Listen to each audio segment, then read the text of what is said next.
Вежа гаж, таджинимтаны мусульмана Курбан Байрам. Шонды петамбырын эскүшес мыщыны пашталаны сыстым кылуй, дамунаны мечети лыдины намаз. Табырын воны горта баракев мыщыны нур ящыны и бір бергытчыны мечети. Комиен ола комын шюрыз гыгыр мусульмана и быдынлы Курбан Байрам таеметща витчища на гаж.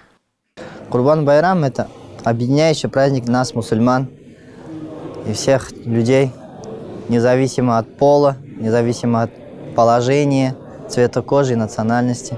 Альхамдулилля, мы можем вместе собраться, поесть плов, раздать нуждающимся, окружающим нас родственникам, и вместе отпраздновать сей благословенный праздник. Исповедую ислам с детства, намаз читаю с детства, альхамдулилля. Праздники праздную тоже с детства. Мусульмана заводитыны даштычны гаш кежлы кыктылышын вожевыв, дугданы ширщыны, щойны. Уна анмунаны Саудовской Аравия, Мекка кары. Та мусульманалан вежакар, бурыч сены чужис пророк Мухаммед да паншис ислам. Та весна быдво некомын миллион морт воны Мекка, а кодлан абуташам почаноныс пандаланы тая гашсы гортас, но устав традиция кутчищаман.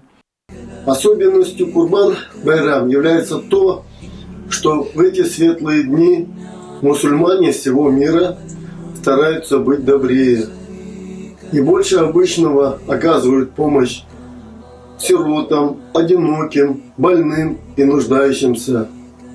Так как в истории жизнеописания пророков Ибрахима и Исмагила, мир им, описанных в священных книгах, есть для всего человечества урок милосердия и добра. В то же время мы помним о людях, которые рискуют жизнью в специальной военной операции на Украине.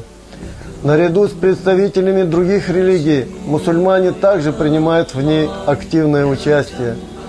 Мы молим Всевышнего Аллаха о возвращении всех наших соотечественников. Комиен ола шо кыш-гыгыр войтерщикас, уна эскама пырачищес, но быдынлыш культура да традиция станы пыдди пуктаны. Войтерлын эту вялун, рощелын уна немща традиция, таыны ием, миян вында асыс пылыслун. Страналан щекоткада войтер пырвалы этувчын и суфтаны дорьяны чужаму, и талун передовыйын, тышкачыны орчын уна эскам петкадлущес, но ставныслын эти мог, дорьяны чужаму, да бырыдны нацизма. Татьяна Супряткина, Дмитрий Рык, Юрган, телеканал Ухта.